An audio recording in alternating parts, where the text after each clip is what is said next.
Mga puso, apat naman ka miyembro ng pamilya Fausto nga ginpang tiro patay sa Himamaylan City sa Negros Occidental ginlubong na.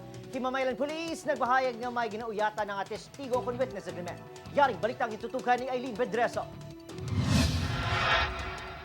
Gindulong na sa ulhi nga kapahuwayan ang apat ka mga biktima sa madugo nga krimen sa Barangay Buena Vista, Himamaylan City sang Sabado. Matandaan Miyerkules ang gabi sang gipaulanan sang bala ang balay sang pamilya Fausto. Nasapuan pa tayong iloy nga si Imelda kag mga minor de edad nga kabataan na sinday Raben kag Ben. Sa kamaisa naman nasapuan ang lawas sang amay nga si Rolly. 53 tanan ka basiyo sang 5.56 caliber ang na-recover sa crime scene suno sa kapulisan.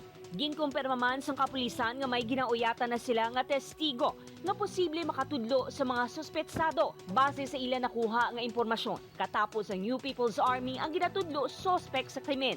After sa nag-execute sila, nagsingkit pa sila sa mabuhay ang NPA at ang hukbo at ang tanan ng mga traitor pamadyong ako lang ang ato nakuha sa isa ka witness natin. Suno kay humukan, posible nga natukiban sang grupo nga luyag na sa mga biktima nga magbalik sa sabak sang gobyerno. Rason nga ginpamatay ang mga ining. Ang iban nga mga miyembro sang pamilya suno siya ang aktibo pa sa gihapon nga mga miyembro sang NPA. So sa amot lang nabala na sila nga nag-support na sila sa NPA, it's because na halos ang pamilya nila active as member pa ng NPA. So, Apang sa press release nga ginpagawa sang Apolinario Gaitmitan Command sang Negros Island Regional Operational Command sang NPA.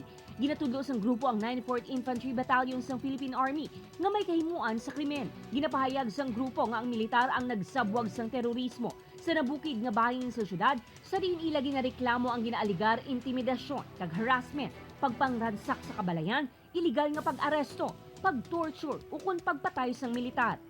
Bagay nga ginpanginwala naman sa militar sa press release ng 303rd IB. Ang akusasyon sa rebelde ang ginatawag sini desperado nga akto sang NPA agon may guan ang reputasyon sa militar sa probinsya.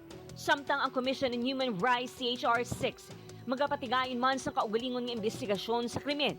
Sa statement na ginpagawa sini sa Hunyo 17, ginpahayag sang talatapan nga mapadala sa mga investigador sa lugar agon matukiban kung sino ang may kahimuan.